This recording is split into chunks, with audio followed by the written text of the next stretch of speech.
Hello and welcome to the Wise Why. This morning I am really excited. I don't know how to say your surname. I always do that. I've got Ralph with me, who I've known for over 10 years, and you know what? I've never asked him how to say his surname. Yeah, That makes me look like a really good friend, doesn't it? you you could call it. You could call. I mean, it's French Creole, so you could say "naidu" or "naidu." So Depends where you come from and how you want to say it. But I've been called all kind, but I'll take any of those. that sounds like me. I'm going to put it out there. I get called Krusty, and it's like, really? But with the name Kirsty, it's not surprising. So Ralph and I met, as I said, 10 years ago, and he is the backbone of many industries, not in the security industry. Later on, I will post a picture of my pop-up stand into the chat because he did it for me, and I'm really proud. And as I moved to KBDB, he's still there, holding me and supporting me. But as usual, it's not about me. Over to you, Ralph. Oh, hello. No pressure. I'm normally I'm normally quite a secret person, so that's quite rare. You got me on there. I don't know how you got me to come on here, but hello everyone. Well, I think it's about helping you out at an event earlier on this year. And I went, oh, yeah, you can come on the Wise Why. And you went, huh? Huh? And you are right. You are a very secretive person. You are the person behind the scenes getting things done. Yes, you could say that. I'll take that. So what people don't know is that when we go to events or when we're doing our marketing behind the scenes, you have somebody who is crunching the numbers or actually just lifting the boxes, picking them out of the van, unpacking them and making everything look seamless. And that's what you do. Can you explain a bit more about the support you give? Okay, so you've probably seen us more in the kind of logistic in kind of exhibition. That's where we probably cross paths more often. We do a lot of support. Part of our business, an arm of it, I should say, is actually doing exhibitions, supporting exhibition companies, designing, creating building stands, and down to logistics, bringing all the things to the stand, getting up, set up, right through to kind of following through the leads, people coming in, people going out, monitoring that. So it's the whole process really, not just like a courier service like someone would actually take and would actually see for an exhibition. Can we talk about the following up on the leads? Because when you go to an exhibition and you're zapping people, Yes. a lot of the time people don't know what happens. And I know that I'm one, even though I've worked on the stands, I'm one that goes, oh no, I don't want to be zapped. Can you talk about the follow-up that you do with your data management? Because what you offer is incredible. Sure. Well, data management is a massive key part of any business. I mean, data is key, full stop. And the way we work is just understanding the kind of segmentation, who the customers are, who the audience are, geographically where they come from, how many times they've been, and it depends. I mean, we do a few massive shows at Farnborough Airport, and there's over 100,000 people that come to that event. So it's understanding who they are and when they are marketed to, not having the same people mailed 2-3 different times or emailed, or it's all about streamlining the communication, keeps costs down, and not upsetting people by getting too many kind of communication through their door. But understanding your customer, actually, I'm glad you brought that up, because especially now with things being just so expensive, like postage, for example, and GDPR, there's so many compliance you've got to kind of go through and make sure you're doing it right. But understanding your customers is a key part. I mean, we deal with a lot of high-end people, people selling e-marketing stuff, e-commerce stuff. So they need to know who their customers are, who's spending what, how much money they're spending. And then obviously targeting these people individually in terms of segmentation of sectors. So data management, we could talk about that all day, and it's just such a huge field. But yes, data management is something part of, and it's also linked in with exhibition as well, where we're doing marketing for them for. And what you do is you can really segment it down, can't you? You can actually look at the data and know exactly when to target an email campaign, when not to. And I think this is the important thing, when not to target somebody. Absolutely, yeah. I mean, through you know, technology, through kind of computers and through software, you could know exactly, you know, when the person bought from your business last, how much they spent. You could geographically find out where they are. You could see a trend. You could build profile on their trend, find out, you know, for example, if you had a business and we looked at the data and you wanted some more cold customers, we could kind of look at a trend. We could profile your existing customer, find out who they are, where they are, male, female, where they live, how old, earnings. It's And we could frightening. profile that kind of sector and then create a profile and then go and get or seek new customers. So it's so clever. It's so intelligent if you work it the right way and use it correctly. It's like a tool that is used correctly can be successful to any business. And what I love about you is, and I mean, apart from that we're really good mates, what I really do love is that you are a marketer, you're in data marketing, you work at events, and yet you avoid social media. And I mean, getting you on here is a total coup. Nobody realizes just how much I am sitting here going, I got Ralph on the show. I'm doing a happy dance all the way through this. But you don't do social media, do you? No, I think, you know, having two kids, young, well, not so young no more, got 20 and a 15. I personally think, and people will think wrong to this, and I know it's not clear cut black and white, but I think social media in a nutshell makes people antisocial. I really do. And I think that some businesses thrive on it. And I think you do need social media and they do need that support. But down to their use, I mean, you know, we see so many people, I mean, you must see it yourself, people crossing the road just looking at their phone, social media, you know, getting run over, looking at their phone. So I see someone the other day, I live in a countryside, someone was riding their horse the other day. But both hands, oh my God. she's riding her horse. And I'm not kidding. But like I said, it's one side, it could be bad. If used properly, it could be great for some businesses and stuff. Equally, you know, you could damage a business by social media very, very quickly by just pressing the wrong button or saying the wrong thing. So yes, our businesses mainly come from recommendation.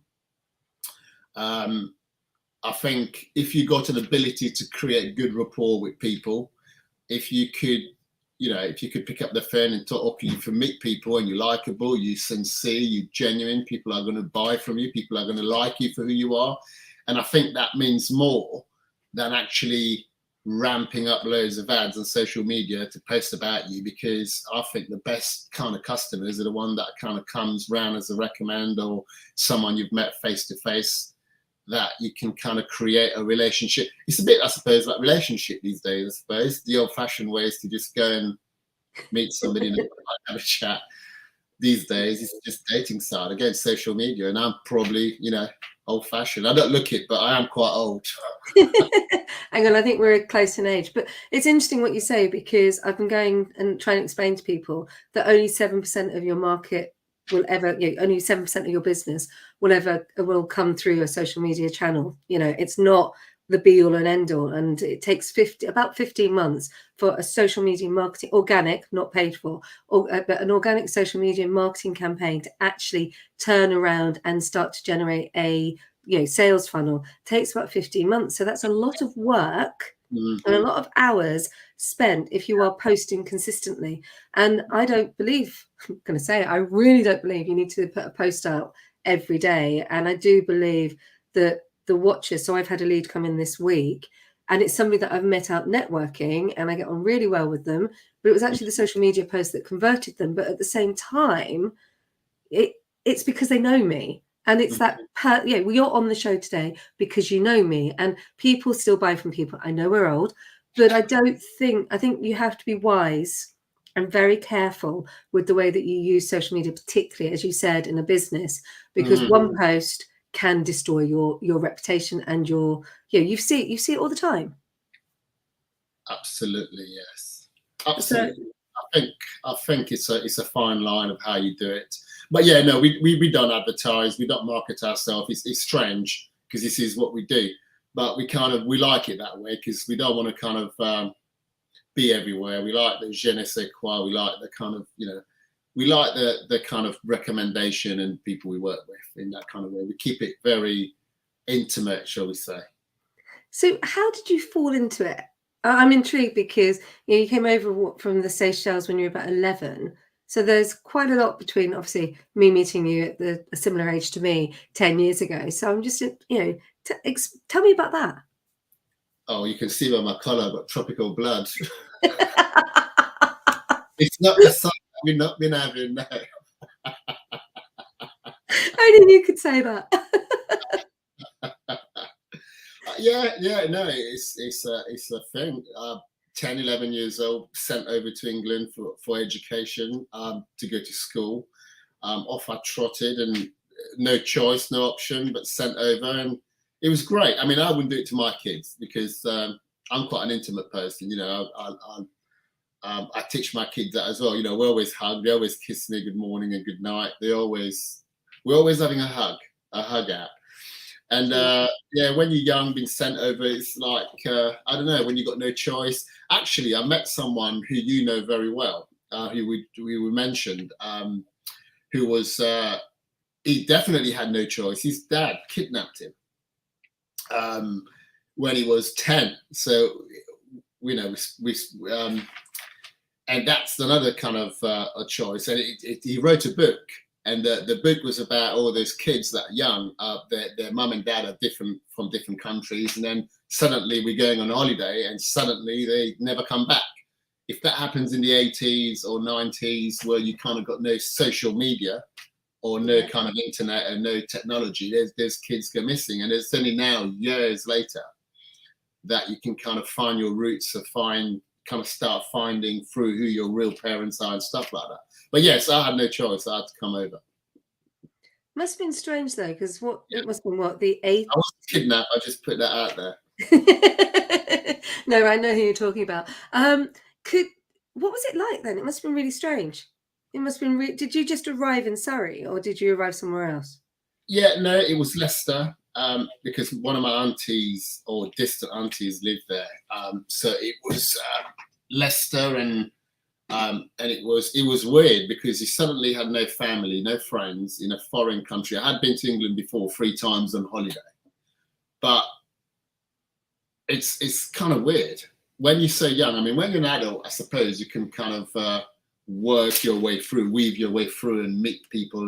But when you're young and English is your second language, it was daunting and it was hard. But I suppose if you're a kind of person that you're willing to put yourself out, and you kind of, you're strong, and you're mentally strong, and you kind of make it work.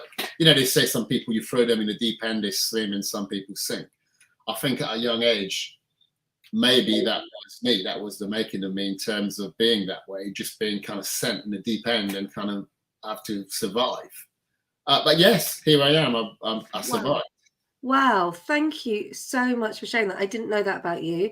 I am in awe right now. And it got me thinking about all the thousands of children who are fostered or adopted in the UK, and how they must feel. So yeah, that's kind of like really powerful, and I really appreciate you sharing that. Moving on, I'm intrigued who's inspired you along the way. Inspiration. It's not money. It's a good question, that, because I always bench success. If you're successful at what you do, everything you do. My dad always used to say to me, when I never used to get it. He said to me, hang around with the right people, you become good. You hang around with idiots, you become one. And I think from a young age, I never understood, but I never used to have toys.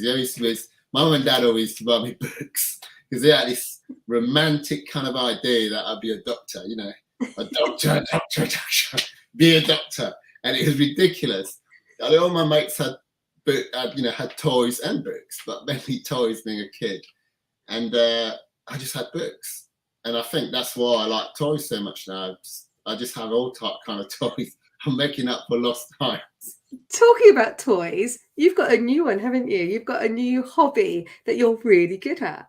New hobby? I'll go on. What are you talking about? Well, you know, I know another guy, Mark Rayson, who also does drone photography, and another one, Chaz in Actually, Oxfordshire. yeah.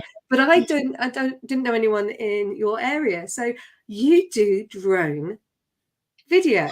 Well, it's not a new hobby. It's a bit of a weird one, that, because some people talk about drones and just drones. But no, I got into it in 2016. My brother got me into it, and I got into drone racing. So part of the drone racing community, and I won some events in racing, racing them, and then it fall into videos. This is something that a few customers, if now it's become a bit of a commercial entity, but a little bit of the company, where people are asking us to do commercial shot for their stand or for their office or for anything, and we've been doing that for a couple of years now, and that's been quite fun, creating videos for them. So it's a hobby turned into, I suppose, part of the business, just as everything falls into how it falls.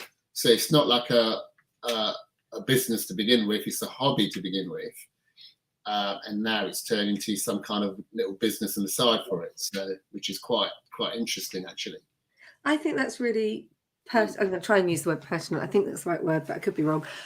Because if I look at what I do now, it started as a hobby.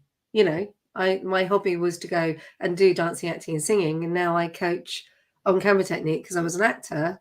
So I think our hobbies are kind of important. I love the fact that I don't love. I feel a little bit sorry for you that you didn't get any toys as a child, and I'm thinking about the amount of toys my daughter has. And she did actually say to me, "Mummy, I've got too many toys," and I'm like, "Yeah, everyone keeps buying you them, so maybe we could just like get people to buy you clothes," and then her face falls. But books must have been interesting growing up with just books. You know what? I think children are funny things, and if you force them too much, they rebel. You know, that's how I was. My own children, I've got a 20-year-old and a 15-year-old, and it's always been a very open relationship, a very open, never force them, but guide them. You know, guide them for what they love to do, guide them through what they seek, what they like, and encourage them. And it could create, a bad environment if you force them all the time, and that's how I was brought up. So, and there's nothing wrong with discipline. I mean, we're very strict parents coming from that side of the world, but that discipline is quite important in life. Where you are, where you go, follows you all around. So books wasn't bad. It wasn't good, but it wasn't bad. Discipline that came with it was really good. And, I brought up my kids exactly the same. Discipline, respect for others, and that, if you've got a good foundation in life as a person, then I think that goes a long way in terms of where it brings you later on in life. So, nurture over nature. A bad person, looks bad for me, or say I'm a rude person. I don't think you're rude. I think what I really loved about working with you, particularly on the events when I was on stand, was as my energy would be dropping, you would be there with a great big smile on your face, and you would energize us. And just by dropping a box of, I don't know, mints or whatever it was, it could change and shift everything. There would be like, "Oh, Ralph's here," and the whole energy of the stand would lift. I don't think you're aware how much you can motivate and shift the energy when you walk into the room.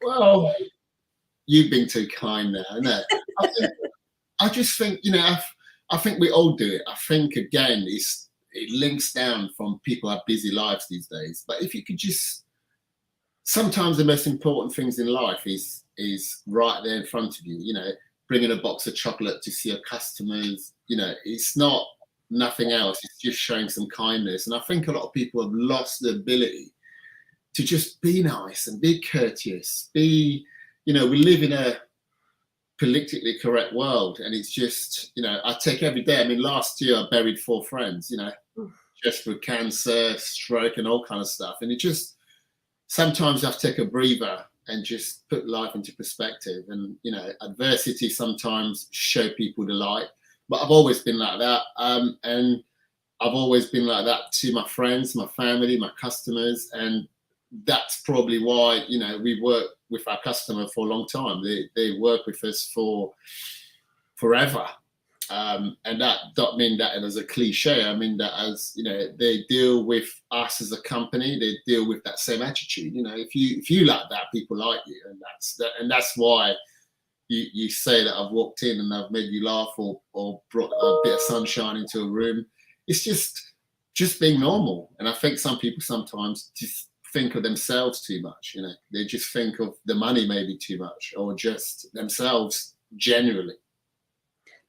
Really wise words, really, really wise words. I think people forget that, you know, it's not just about your customer that you're selling to or who's buying your product. It's also the people you work with. It's that jousting people up, is that the word I want to use? It's picking people up, it's carrying them with you, it's that care, it's being genuinely interested in people. I remember when I was going through a rough time, not a rough time, it wasn't so much that, it was a very challenging time, and you were there just holding me up, telling me you can get through this, you can do it, you will be fine, and you will come out the other side and look at the end goal. And you were really, really important at that time. Obviously, I don't talk about that very much on air because it's very private, but thank you for being there for me. It was really key. Anytime. So we've talked about who's inspired you. I'm intrigued about any aha moments. So have there been any moments when you've gone, yeah, that's what I'm going to do? Like bringing in the drone technology, for instance, massive aha moments. Say that again, Kirsty. You broke up there. Oh gosh, that's not good. Aha moments. So have there been moments where you've gone, aha, that's why I do this, or oh my goodness, I've made a mistake, a magical mistake, and I'm going to change it around. So there's aha moments that make or break you.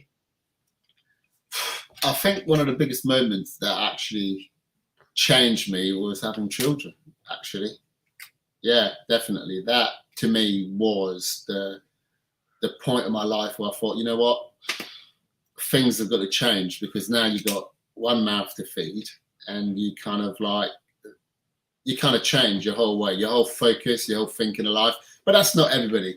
I was just a bit kind of wild, and it kind of reined me back in a bit, just kind of, and now, you know, I sit back and just look at them and think, and I live for them. You know, they are me, they are my soul, and I love them to bits. I hear you on that. I always say to people, I didn't know what was missing in my life until our daughter came along, and I didn't know it was missing until she came along. And then when she came along, it was like, that's it. And I can't put it into words. I can't give you an experience about what it was, because I didn't know I was missing anything, and I wasn't missing anything. And then she arrived, and it was like, it was like a link that had just, and it's magical. And everything I do is for her. I have a significant celebration on Monday that's, you know, going to be another year. And I know already that the day is planned around her. So I'll probably spend the whole day in a play park, which is fine, because, you know, nowadays a birthday to me is nothing, whereas a birthday to her is important, even though it's mummy's. And so I will celebrate it for her. I don't like birthday cakes and stuff, but I will get one for her. So it's just interesting what you do for your kids, isn't it? It is very interesting. And then I wanted more, and that wasn't happening, so I got myself a dog. Yeah, I'm not getting a dog. I've got 2 cats. What's your dog called? Tell us a little bit about your dog. Oh, Doofy. So Rufus, aka Doofy, he's got all kind of nicknames. He's a Welsh Terrier. He's lovely. Yeah, it's just having a focus in life. You know, we all work hard, and for me, going out to drone racing, make videos, ride my electric off-road bike, taking the dog out for a walk in the woods. It's all things that we all need to unwind, and that's why, you know, it's important to have something that unwinds you, and I've got lots of them, so I need them. Well, talking about that, you've got your golf clubs behind you. Yeah, absolutely. Yeah. Well, this part of Surrey is golf. It's Golf World City. There's so many great courses around here, so plenty of them. Sport. I'm appalling at golf. I remember trying to have golf lessons down in Banstead, where close to where I grew up, and they kept asking me to stand like a duck, and that was me gone. I just couldn't do it. The dance training, stick your bum out. It's not happening. It's just not happening. So I was terrible, but I must watch you at some point, and maybe I could drive the cart and just giggle. Oh, In fact, yeah. maybe I could just drink the champagne. You could be my caddy anytime. Come over. Awesome. Well, this is where the tables turn. So you get to ask me a question, because I know that you've got to run off. So I'm going to be aware of the time, because you've got to run off to go into work. So you get to turn the tables and ask me a question. Turn the tables and answer a question. Oh, Yeah. wow. Okay. That's an interesting one. Are you going on holiday this year? I am. We've literally just booked it.